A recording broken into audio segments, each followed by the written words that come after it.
애견 미용을 하다 보면 사건 사고가 끊이지 않습니다. 그 이유는 사람과 달리 강아지는 계속 움직이기에 강아지에게 혹은 미용사에게 예상치 못한 사고가 발생될 수 있기 때문입니다. 다만 강아지가 사고가 났을 때 보호자와의 마찰로 법적인 소송까지 갈 수 있는데요. 사고가 발생하지 않는 것이 가장 좋겠지만 만약 법적인 문제가 발생했을 때 어떻게 문제를 해결하면 좋을까요? 변호사와 함께 이 문제에 대해서 확인해 보았습니다. 미용 사고 시 치료비 보상. 가장 미용사님들께서 걱정하시는 부분입니다.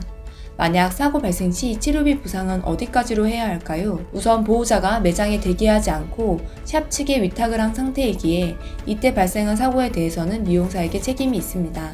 따라서 치료비 보상은 보호자가 먼저 치료를 받은 후 영수증을 청구하면 보상하는 방식으로 진행이 되는데요. 치료비 보상 시 봉합했던 실밥을 풀 때까지라든지 사고 부위에 대한 병원의 완치 판정 때까지라든지 어디까지 보상할 것인가에 대해 미리 얘기하시는 것이 좋습니다. 그러나 간혹 치료비 외에 그 밖에 보호자에 대한 위자료나 기타 비용을 요구할 수 있습니다. 그러므로 미용하기 전 애견 미용 동의서에 미용 중에 발생한 상해에 따른 치료비 외에 기타 비용은 보상해드리지 않는다는 항목을 꼭 넣어주셔야 합니다. 만약 미용 동의서가 필요하시다면 흑조에서 변호사와 함께 만든 법적 효력이 있는 미용 동의서를 제공하고 있으니 카카오톡으로 연락 주시기 바랍니다.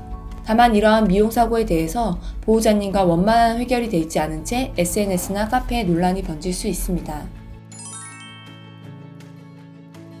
어느 매장인지 유추할 수 없이 컴플레인 사항에 대한 글을 올렸다면 상관이 없지만 컴플레인 사항을 공개된 장소에서 어느 매장인지 유추할 수 있는 정도로 글을 올렸다면 사실 그대로의 내용을 올렸다 하더라도 사실적 명예훼손으로 신고는 할 수 있습니다. 하지만 명예훼손으로 신고를 한다 하더라도 보호자가 변호사를 선임하여 컴플레인 글이 공익성을 위한 행위로 무죄로 될 수도 있으니 최대한 이러한 사건이 터지기 전에 보호자와 원만한 해결을 하시는 것을 추천드립니다. 그렇지만 해당 글에 허위사실이 있다면 명예훼손죄는 형성이 되니 최대한 사고 영상이나 당시 보호자와 나눴던 내용의 문자, 음성 통화 녹음본을 가지고 있는 것이 좋습니다. 법적으로 보호자가 요구하는 보상금은 주지 않으셔도 문제될 일이 전혀 없습니다. 합의금은 애초에 형사사건에 대해서만 적용되는 문제이고 미용 중 사고에 대해서는 사고의 고의성을 따졌을 때 고의적으로 강아지에게 상해를 입힌 것이 아니기에 형사사건이 아닌 민사사건으로 진행됩니다.